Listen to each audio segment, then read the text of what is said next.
네, 주일 오전에는 창세기 말씀 중에서 이제 야곱 파트에 대한 부분들을 좀 살펴보려고 합니다. 그런데 우리가 창세기에 대해서 좀 어느 정도 읽으셨거나 또 유다에 대해서 읽어보면서 궁금하신 내용들이 생깁니다. 갑자기 창세기 38장에 야곱의 이야기였다가 요셉의 이야기가 이어가다가 또 유다의 이야기가 있다가 또 그 다음 장부터는 또 요셉의 이야기로 이어집니다. 도대체 이게 무슨 이야기인가 헷갈리게 됩니다. 그리고 또 나중에 보시면 갑자기 유다가 장자 역할들을 하면서 총리라고 속이고 있는 요셉과 또 형들과 아버지 사이 중재를 해 나갑니다. 그리고 나중에는 베냐민이 잡힐 위기에 서게 되니까 유다 자신이 내가 담보물이 되겠습니다, 나를 잡아주십시오 라고 하면서 굉장히 바뀐 유다의 모습이 보게 됩니다. 도대체 이게 무슨 일인가 라는 것을 생각하게 되는데, 그 모든 것들을 제대로 이해하기 위해서 오늘 38장이 굉장히 중요한 말씀이라고 할 수 있습니다. 먼저 우리가 창세기 후반부를 이해하기 위해서는 지금 이야기하는 요셉의 이야기가 아니에요. 누구의 이야기라고 말씀드렸습니까? 야곱의 이야기 중에 야곱의 12아들의 이야기가 나타납니다. 그런데 12아들 중에 두 아들이 소개되는데, 첫 번째 아들은 실제 혈통상으로는 장자가 아니지만 두 부의 몫을 받는, 형식적으로 이스라엘 백성들을 약속의 땅으로 돌아올 때까지 장자 역할하는 요셉의 이야기입니다. 그래서 지금 이어지는 것이 야곱의 12아들 가운데 요셉의 이야기가 쭉 이어져 나갑니다.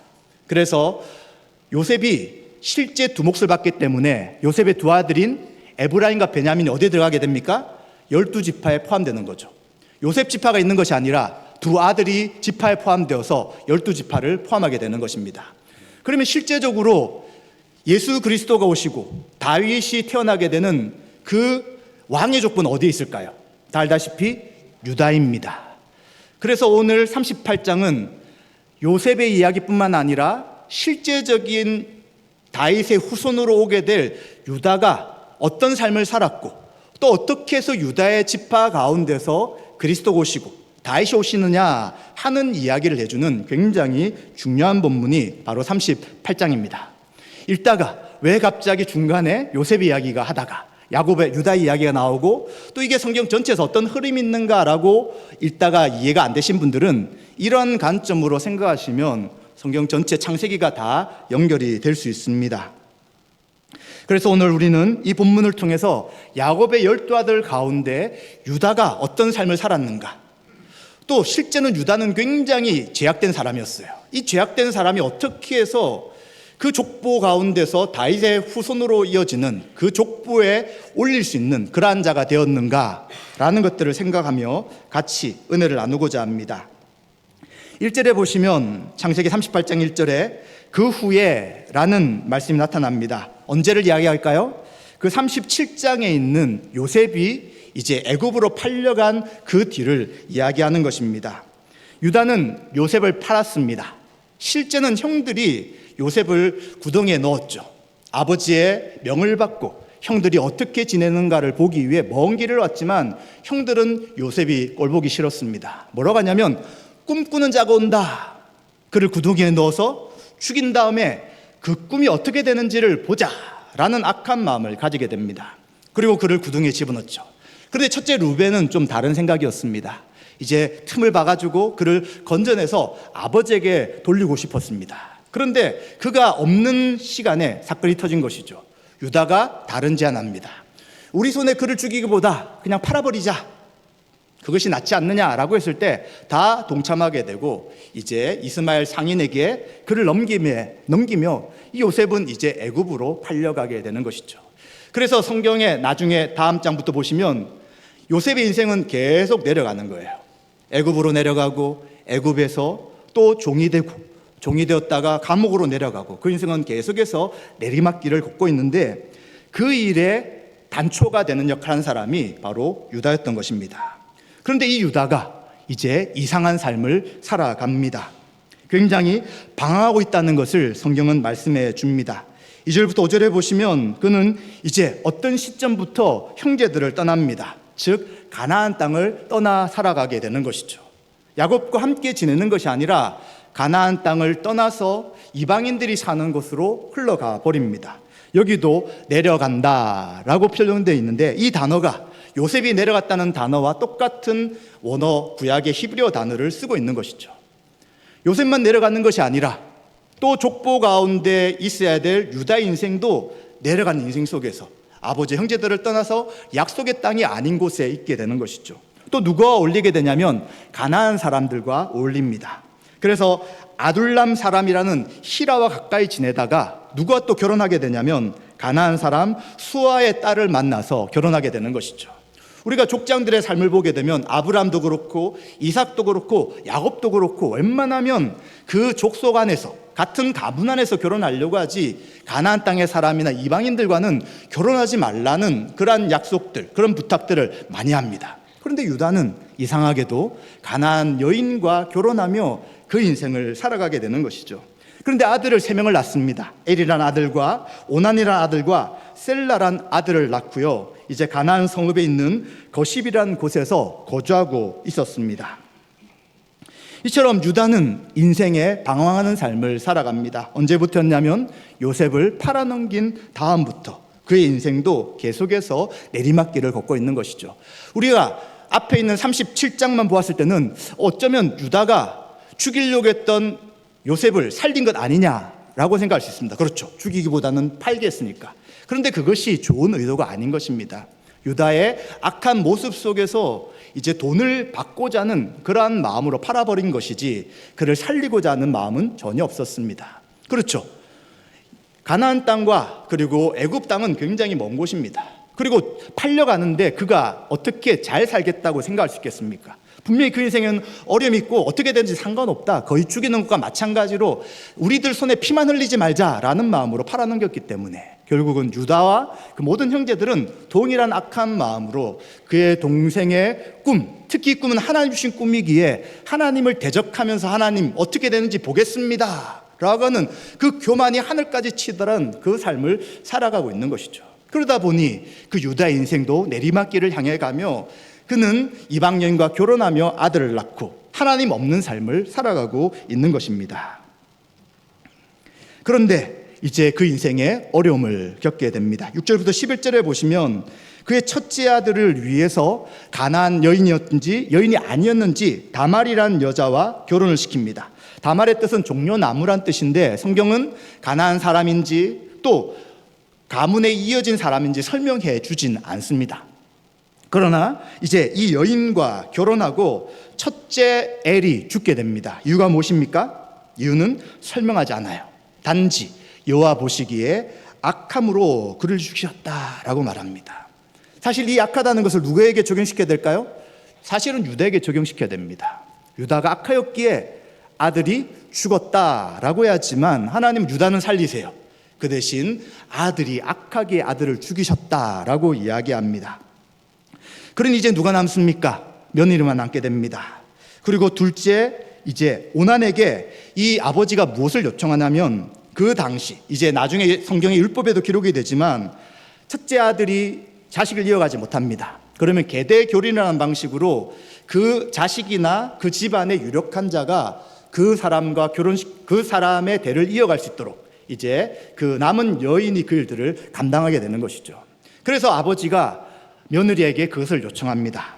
오난에게 부탁하되 형수와 관계를 통하여 이제 이 씨를 이어가도록 해달라라고 요청을 하게 되는 것이죠. 당연히 며느리 입장에서는 당연히 찬성하는 것이고요. 그런데 아들 입장에서는 그게 그렇게 좋지 않았던 것 같습니다. 그래서 그는 고엘의 이제 율법에는 고엘이라고 이야기하는데 이 고엘의 의무를 다하지 않습니다. 그래서 사정할 때에 그 씨를 바깥에 버림을 통해서 이제 임신하지 못하도록 하게 되는 것이죠. 그런데 이것이 한 번이 아니었습니다. 우리가 개역 개정 성경에는 정확하게 나타나지 않지만 히브리어 원어 성경을 보게 되면 어떤 뜻으로 되어 있냐면 할 때마다 그러했다라고 하는 것이죠. 아버지가 이제 씨를 이어갈 수 있도록 해라라고 잠자리를 갖게 않으면 계속해서 바깥으로 사정함을 통하여 임신하지 못하도록 하는 행동을 반복해서 했다는 것입니다. 이러한 행동은 그 당시 문화에서도 옳지 않는 것이고요. 또 그 집안을 세워나가는 그 여자 입장에서도 옳지 않은 행동이었습니다. 그래서 성경은 뭐라고 하냐면 이 둘째 아들의 악함으로 인해서 하나님이 그 또한 죽이셨다라고 말씀합니다. 10절에 여호와가 보시기에 악함으로 여호와께서 그도 죽이셨다라고 말씀하는 것이죠. 마찬가지입니다. 그 아들이 그런 악을 행하는 것은 결국 유다가 하나님을 떠나 마음대로 살고 있기 때문일 수 있습니다. 그래서 유다가 죽어야 하는데 하나님은 유다를 죽이시는 것이 아니라 둘째 아들의 그 악한 행동들, 씨를 이어가지 못하게 하는 그 하나님의 뜻을 이루지 못하게 만드는 그 일을 행하기에 결국 죽이시게 되는 것이죠. 왜 그것이 악입니까? 지금 유대 후손 가운데 누가 태어나야 된다고요? 메시아이신 예수 그리스도, 다윗 왕이 태어나고 예수님이 태어나야 하는데 인간의 생각으로를 막고 있는 것이죠. 형들도 똑같은 행동했죠. 유다를 비롯한 형들도 하나님의 뜻이 요셉을 통해 이루어져서 그들이 애굽에서 보호되어야 하는데 그 일들을 해방하듯이 이 둘째 아들 오난도 마찬가지 악을 행하는 것입니다. 그런데 하나님은 본보기로 이 둘째를 죽이시게 되는 것입니다. 자, 이렇게 되면 어떻게 해야 합니까? 셋째를 줘야 되는 것이 당연합니다. 그것이 가문을 이어가는 것이죠. 자기의 가문이 지금 끊어질 위기가 생겼어요. 그런데 11절에 보시면 이제 며느리에게 수절하고 친정으로 돌아가 있으라 라고 합니다. 지금 당장 셋째를 줄 수 없다는 거예요. 왜냐하면 아직 어리기 때문에 그가 결혼할 정도의 나이가 될 때 다시 부를 테니까 친정으로 돌아가 있으라 라고 이야기합니다. 자, 이게 며느리를 생각하는 걸까요? 아닙니다. 성경은 놀랍게도 그 유다의 마음에 어떤 생각을 했는지를 우리에게 보여주고 있습니다. 왜 그렇게 했냐면 셀라도 형들과 같이 죽을까라고 두려워했기 때문에, 염려했기 때문에 수절해서 친정으로 가 있으라 라는 말을, 실제 하지 않을 거짓말을 그가 하고 있는 것입니다. 따라서 우리는 지금 이 11절까지만 보더라도 유다가 얼마나 하나님 없이 악한 삶을 살았는지를 보게 되는 것입니다. 그 악한 삶의 열매들이 자식을 통해 나타나고 있는 것이죠. 그리고 또 그는 이 다말이란 며느리를 어떻게 생각하냐면 자식들의 죽음을 가지고 오는 여인. 우리가 옛날 어르신들이 뭐라고 막 하는 이야기가 있잖아요. 그런 것처럼 이 다말 때문에 지금 2명의 아들이 다 죽었다라고 생각하는 거예요. 실제로 누가 죽였다고요? 하나님이 하나님의 공의 판단으로 2 아들을 죽이신 거예요. 그런데도 불구하고 자기 인생이 지금 하나님 앞에 떠나 있고 자기가 지금 하나님 없이 살아가는 그 인생 가운데 아들들처럼 죽일 수 있다는 생각하지 못하고 여전히 핑계를 누구한테 대게 되냐면 저 며느리가 괜히 우리 집안에 들어와서 우리의 자식들을 다 죽이구나. 셀라는 내가 보호해야지. 셀라를 지켜야지 라는 인간적 생각으로 자기의 계획들을 진행해 나가고 있는 것입니다. 그는 하나님의 계획과 뜻을 무시하고 요셉을 애굽에 팔았던 것처럼 지금도 여전히 자신의 생각과 계획대로 살아가는 어리석은 인생을 살아가고 있는 것입니다. 이것은 누구와 마찬가지입니까? 하나님을 알지 못하는 세상의 사람들과 똑같은 것입니다. 그들은 하나님을 떠나 있으나 이 떠난 것은 결국 죄로 인한 것입니다. 죄가 하나님과 인간 사이를 멀게 한 것이고요. 더 이상 하나님의 공의 앞에 설 수 없게 만들고요. 하나님의 영광 앞에 설 수 없게 만들고요. 또 하나님을 만나고 알 수 없도록 만드는 것이죠. 이것이 바로 죄라는 것입니다. 그런데 이 죄는 하나님과 관계뿐만 아닙니다. 인간관계도 다 파괴하는 것이죠. 부부의 관계도 죄가 파괴하는 것이고요. 사회 안의 관계도 이 죄가 파괴하는 것이고요. 더 안타까운 것은 교회 안에서도 죄가 결국 인간관계를 깨트리고 그리고 무너뜨리게 된다는 것입니다. 왜 그렇습니까? 교회는 그리스도를 믿는 자들이 그리스도 안에 하나 된 사람들이 다시 모여 하나 된 곳이 교회입니다. 바로 교회의 본질은 2 합칠 수 없는 사람이 하나가 된 새 창조가 된 자가 교회 구성원들이죠. 누구 안에서요? 예수 그리스도 안에서. 그래서 성경은 항상 교회를 이야기할 때, 성도를 이야기할 때 한 몸이다, 하나다라고 이야기합니다. 그런데 뭐가 하나를 깨트립니까? 우리 속에 있는 죄의 본성들이 하나를 깨트리는 거예요. 연합되고 하나 되었는데 자꾸 다르다는 것을 이야기합니다. 저 사람과 나는 성격이 달라. 저 사람과 나는 바라보는 관점이 달라. 난 저 사람과 생각하는 게 틀려. 계속해서 우리는 다르다고 틀리다고 이야기하며 분열을 일삼고 나가는 것이죠. 이건 누가 하는 것이라고요? 하나님 우리에게 하라고 주시는 마음이 아니라 우리 속에 있는 죄의 본성, 이 유다 가운데 뿌리 있게 남아있는 죄의 속성이 믿는 자들 가운데서도 그렇게 역사할 때가 있다는 것입니다. 분열하려고 하고 나누시려고 하고 다투려고 하고 미워지고 싫어지고 함께하기 싫고 얼굴 보기 싫은 마음이 생긴다면 그것은 우리의 죄의 본성이지 하나님이 주신 마음이 아닌 것을 우리는 분명히 기억해야 되는 것입니다. 그런데 유다는 그런 삶을 살면서도 이것이 무슨 문제인지, 도대체 내 인생이 왜 이렇게 어렵고 복잡하게 되는지를 알 수 없으면서, 알려고도 하지 않으며 여전히 그런 삶을 살아가고 있는 것이죠.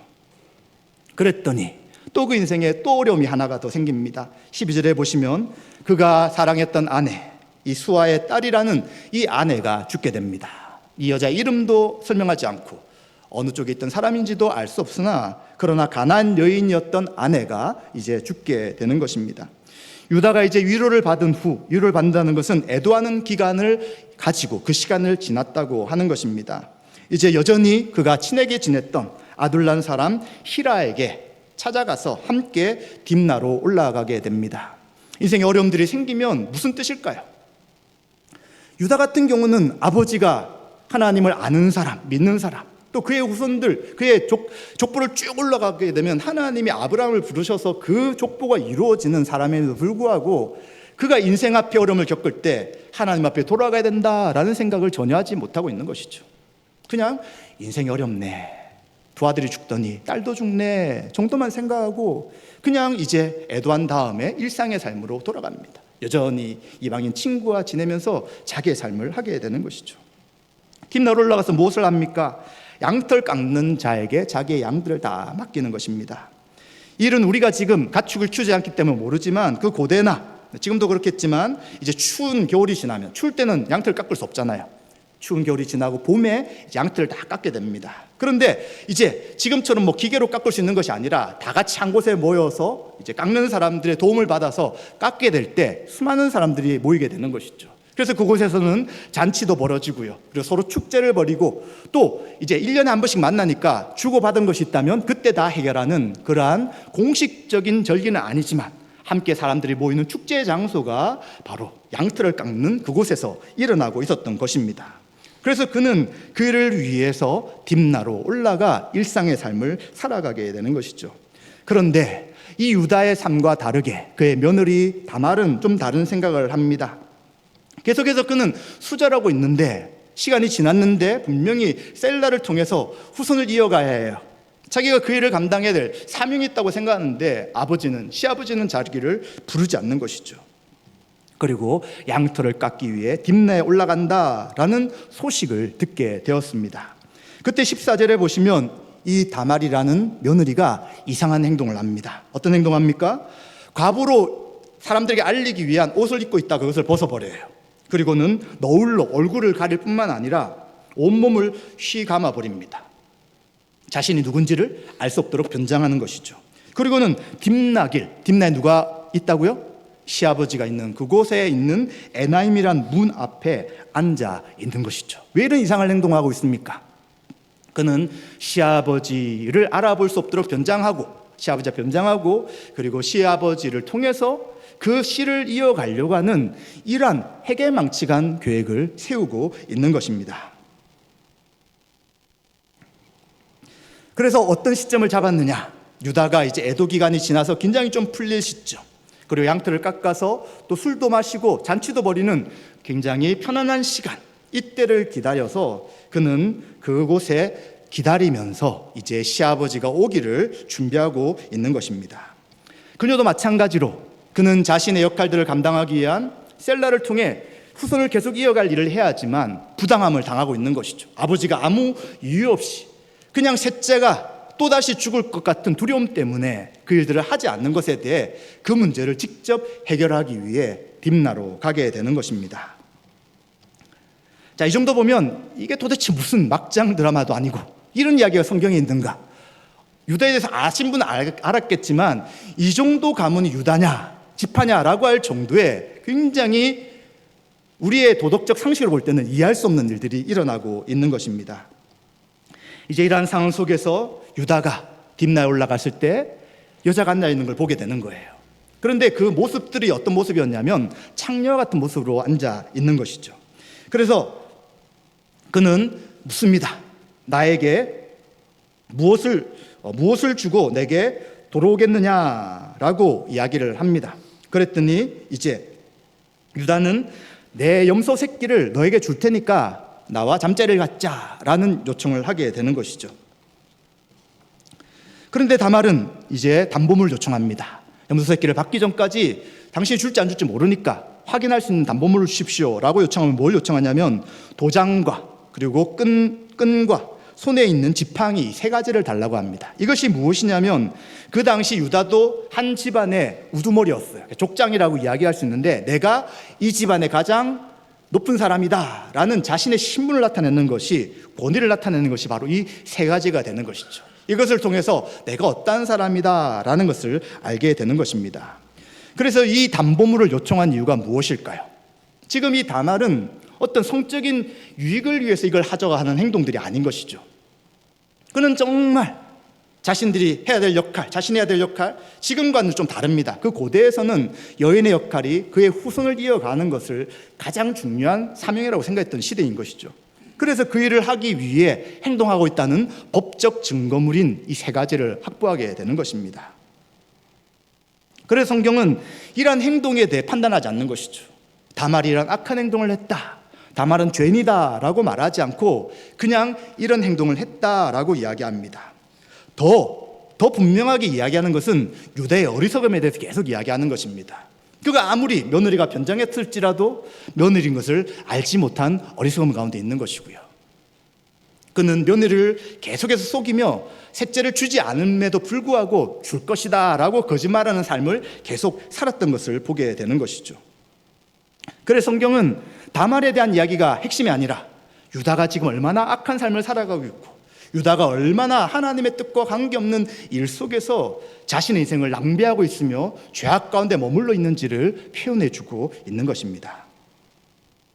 이제 이러한 잠자리를 한 이후에 25절부터 26절에 이제 유다는 그가 창녀였다고 생각하고 담보물을 찾으려고 합니다. 친구 아둘람 사람에게 부탁해서 그 여인의 손에서 담보물을 찾아주십시오 라고 이제 수송을 합니다. 그런데 아둘람 사람 히라가 아무리 찾아도 창녀가 그 동네는 살지 않는다는 소식을 듣게 됩니다.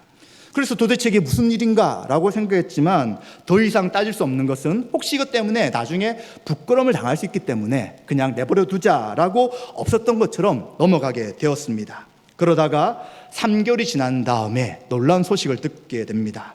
바로 친정에 가 있으라고 했던 이 며느리 다말이 임신했다는 소식을 듣게 되는 것이죠. 그래서 그는 깜짝 놀라가지고 너무 화가 나가지고 그곳에 가서 무엇을 이야기하냐면 그녀를 당장 끌어내어 불에 살려라. 죄송합니다. 살려라가 아니라 살아라. 아닌데요. 살아라가 아니라 사르라.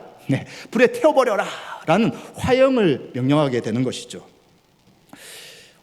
가늠했다고 이 사형가 시킬 수 있는가라는 생각을 하게 되는데 성경에 보시면 그 뒤에 율법의 기록은 뭐라고 되냐면 지금 이 당시는 율법이 기록되지 않을 때였습니다. 가늠하게 될 때 돌로 쳐 죽여라 라는 말씀을 있어요. 근데 화형하라는 건 딱 한 가지가 나오는데 레위기 21장 9절에 보시면 만약 제사장의 딸이 간음을 하게 되면 그리고 그것으로 아버지를 욕되게 했을 때는 그 경우에만 화형시켜라, 불로 태워 죽여라 라는 게 있는 거예요. 그것을 볼 때 지금 유다는 굉장히 과한 행동을 합니다. 그냥 끌어내어 돌로 죽여야 되는데 불에 태워서 죽여라 할 정도로 그 속에는 분노가 하늘까지 치밀고 그리고 이 며느리 감히 어떻게 이런 행동을 하지라고 하며 그녀를 죽이고자 하는 것이죠. 그런데 성경에는 왜 유다가 이렇게 화가 나 불에 태우려고 하는가라는 설명을 하지 않습니다. 그런데 우리는 유추해 볼 수 있는 것이죠. 지금 유다가 어떤 상황 가운데 있습니까? 며느리 때문에 우리의 자식이 죽었다라고 생각하는 것이죠. 실제 대를 이어가지 못하게 하는 것은 유대의 책임인 거예요. 그런데 이제 뭐 어떻게 핑계댈 수 있습니까? 이 여자가 원래 이렇게 나쁜 사람이었어. 이렇게 간음하면서 다른 사람과 만난 사람인데 어떻게 내가 저 여인에게 우리 셋째를 줄 수 있느냐? 라는 것을 정당화시킬 수 있는 너무 좋은 기회가 된 것이죠. 그래서 돌로 쳐 죽일 수도 있지만 자기의 모든 악함을 숨기기 위해서 더 강력하게 화형시키도록 이야기하는 것을 보게 되는 것입니다. 얼마나 유다가 악한 사람입니까? 자기의 어떤 믿음 없는 행동들, 자기를 통해서 수많은 피해가 상대방에게 주어짐에도 불구하고 전혀 그것을 생각하지 않고 자기의 며느리가 감히 이런 행동을 해 라고 하며 죽일 생각을 하는 이 분노만 가득 찬 의롭지 않는 자가 바로 유다라고 우리는 볼 수 있는 것입니다. 그런데 이런 상황에서 드디어 반전이 일어납니다. 다말이 무엇을 가지고 있습니까? 세 가지 담보물을 가지고 있는 것이죠. 그는 끌려가면서 저를 임신케 한 장본인이 누군지 이 담보물을 통해 여러분들이 판단해 주십시오 라고 꺼내버리게 됩니다. 그랬더니 놀랍게도 화형시켜 죽여라고 말했던 이 그녀의 장인이 되는, 시아버지가 되는 유다가 바로 임신시킨 장본이었던 것이죠. 그래서 유다는 이것을 바라보며 뭐라고 고백하냐면 그는 나보다 옳다라고 말하는 것입니다. 정확하게 한다면 그녀는 나보다 옳다는 것이죠. 이것을 오해하지 않아야 합니다. 윤리적인 잣대로 옳다고 하는 게 아니에요. 도덕적이나 윤리적인 모습에서는 절대 옳을 수 없습니다. 시아버지를 속인 것이고요. 그리고 다른 방식으로 일을 했기 때문에 옳지 않습니다. 그리고 여기서 말하는 것은 법적인 판단인 것입니다. 해야 될 일들을 유다는 하지 않았어요. 그런데 다말은 이 일을 했다는 것입니다. 만약 재판관 앞에 판단을 받는다면 누가 옳으냐, 누가 죄가 없느냐, 죄가 없다기보다 누가 더 바르다기보다 누가 더 옳으냐, 누가 더 바른 행동을 했는가라고 이야기할 때 자신은 그렇지 않다는 것이죠. 비록 나를 속여서 임신했을지라도 다말의 일이 옳은 것이다 라고 인정을 해버리게 됩니다. 우리는 성경을 그냥 보았을 때는 이 다말이라는 여인을 굉장히 저급하고 그리고 굉장히 도덕적으로 순수하지 못한 사람으로 생각할 수 있습니다. 그런데 이 여인은 어떤 마음을 가지고 있다고요? 자신의 가문을 이어가야 될 일들, 이 사람이 하나님을 믿었는지 믿지 않는지는 성경에 기록되지 않지만 그가 해야 될 일들은 그의 시대에 해야 될 가문을 잇는 일이라고 생각하고 그 일들은 위해 행동을 시행해 나가는 것이죠. 그런데 후에는 이 일이 어떤 결과를 나타내게 되냐면 놀랍게도 그녀를 통하여 유다의 자식들이 2명이 태어나는데 그 중에 한 명이 바로 다윗의 왕의 족보에 올라가는 사람이 되고 그 족보 가운데 예수 그리스도가 오시게 된다는 것을 보여주는 것이죠. 결코 그의 행동이 잘못된 행동이나 쓸데없는 행동이 아니었다는 것을 보게 되는 것이죠. 그런데 반면 유다는 어떻습니까? 자기의 두려움이나 자기의 판단, 자기의 생각, 자기 하나님을 떠나 있음에도 불구하고 괜찮다고 하면서 이제는 그 모든 책임을 상대방에게 돌리며 자기는 의롭다라고 생각했던 것이죠. 그런데 이제 깨닫게 된 것입니다. 내가 의롭지 않고 당신이, 그녀가 옳다라고 하는 것입니다. 더 나아가 누가 옳다는 것입니까? 하나님이 옳다는 것이죠. 내 인생은 계속 내가 원하는 대로 내리막길을 살아가고 나를 위해 살아갔으나 내 인생의 마지막이 이런 결과구나. 내가 자식들을 보호하려고 했지만 자손을 이어갈 수 없었으나 이 여인을 통해서 자손을 이어가게 되는구나. 내 인생 가운데 하나님이 여전히 살아계시고 주권적으로 역사하시구나 라는 것들을 깨닫게 된 것이죠. 그 위의 삶은 기록되지 않습니다. 그러나 몇 장 뒤에 가게 되면 첫 말씀드린 것처럼 갑자기 유다가 변화되었어요. 갑자기 나를 감옥에 넣게 해주고 베냐민 풀어달라고 이야기합니다. 아버지 앞에 가서도 베냐민이 들어오지 못한다면 내가 책임지겠습니다 라고 하며 목숨을 걸고 있는 모습을 보게 되죠. 왜 변화되었을까요? 바로 이 사건을 통해서 그 자신의 죄성이 얼마나 큰지를 그는 깨달았고요. 그리고 이 죄성이 많은 자기임에도 불구하고 하나님은 여전히 그 인생 가운데 함께 하신다는 것들을 그가 분명히 확신하고 경험했기 때문일 것입니다. 그래서 그 뒤에는 홀로 떨어져 있는 삶을 사는 것이 아니라 다시 형제들과 같이 지내고 있는 것을 우리는 알게 되는 것입니다. 우리는 다 비난하고 싶습니다. 다말도 못했고 유다도 못했다라고 말할 수 있으나 그러나 성경은 그렇게 말씀하지 않습니다. 유다의 이야기처럼 그녀가 나보다 법적인 테두리에서 옳다라고 이야기할 뿐만 아니라 룻기 4장 12절에 이렇게 말씀합니다. 같이 한번 읽어보겠습니다. 같이 읽습니다. 여호와께서 이 젊은 여자로 말미암아 내게 상속자를 주사 내 집이 다말이 유다에게 낳아준 베레스의 집과 같게 하시기를 원하노라. 아멘. 베레스는 태어난 둘째 아들입니다. 그가 손이 먼저 첫째가 올라오게 돼요. 그래서 홍색 실을 붙이게 되는 애가 세라입니다. 그런데 그 손에 들어가고 둘째가 먼저 태어나게 되죠. 그러나 둘째였기 때문에 베레스, 뚫고 나왔다라는 이름의 베레스를 짓게 되고요. 그리고 홍색 실을 묶은 첫째가 나올 때 셀라라고 이야기합니다. 그런데 장자는 누가 된다고요? 첫째가 아니라 둘째가 장제의 일들을 이어가며 결국 예수 그리스도의 족보 가운데 있게 되는 존재가 바로 다말과 유다를 통해 태어난다고 하는 것을 성경은 말씀하고 있습니다. 이 이야기가 우리에게 어떤 적용점으로 다가옵니까? 우리는 사람들이 행하는 모든 일들은 실패로 돌아간다는 거예요.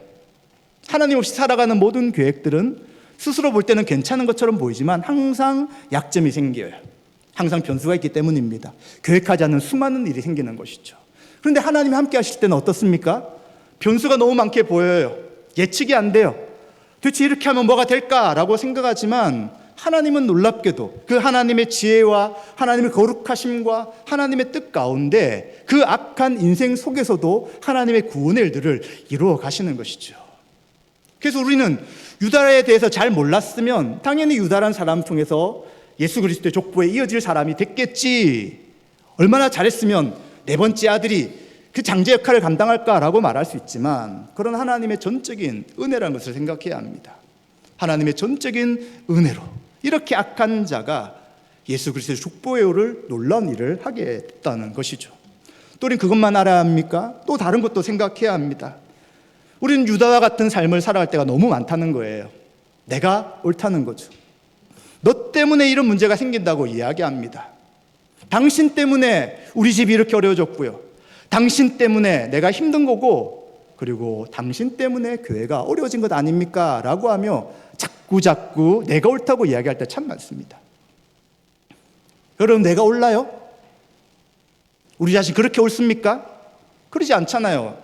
각자의 기준의 차이가 있는 거예요. 그런데도 불구하고 왜 그리스도를 믿는 우리들이 나는 옳다고 이야기하며 다른 사람은 틀렸다고 말하며 계속 분열과 다툼을 일으키는데 앞장서 나가려고 합니까?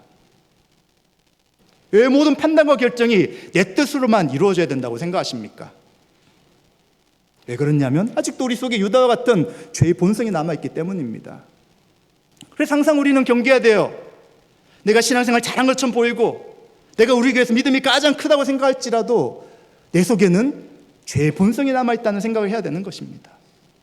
만약 내 속에 자꾸 나누려고 하고 분열하려고 하고 상대방 때문이라고 이유를 돌리려고 할 때는 그 이유가 상대방이 아니라 나에게 있다는 걸 생각해야 되는 거예요. 하나님의 뜻이 아니라 내 뜻을 최우선에 두기 때문에 결국 이런 문제가 생긴다는 것을 우리는 알아야 된다는 것입니다. 여러분, 좋지 않는 이야기지만 하나 예를 듭니다. 우리 교단에 속한 어떤 교회 이야기인데 굉장히 젊은 사람이 많이 모이는 교회였습니다. 서로 열심을 낼 때가 있었습니다. 그런데 지금은 50대 이상, 60대 이상의 분들만 남아있는 작은 교회가 되어버렸습니다. 왜 그렇게 됐는가? 라고 그들 스스로, 전체는 아니지만 일부분이 생각한답니다.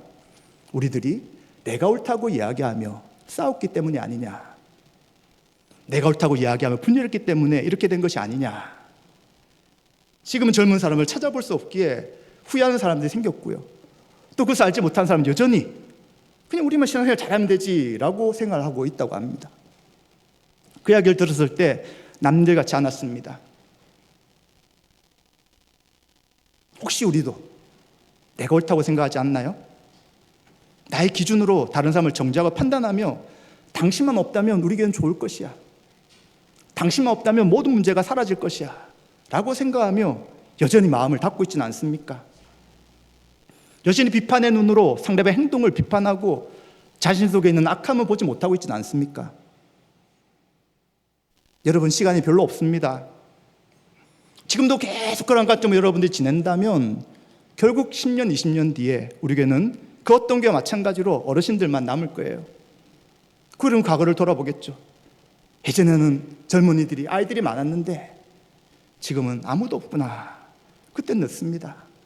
제가 볼 때 지금 우리 교회 위기라고 생각됩니다. 과거에 어떻게 했는지, 몇십 년에 어떻게 했는지가 중요한 것이 아니라 지금 여러분 시대에, 여러분이 있는 이때 어떻게 하는지가 지금 가장 중요한 상황인 것입니다.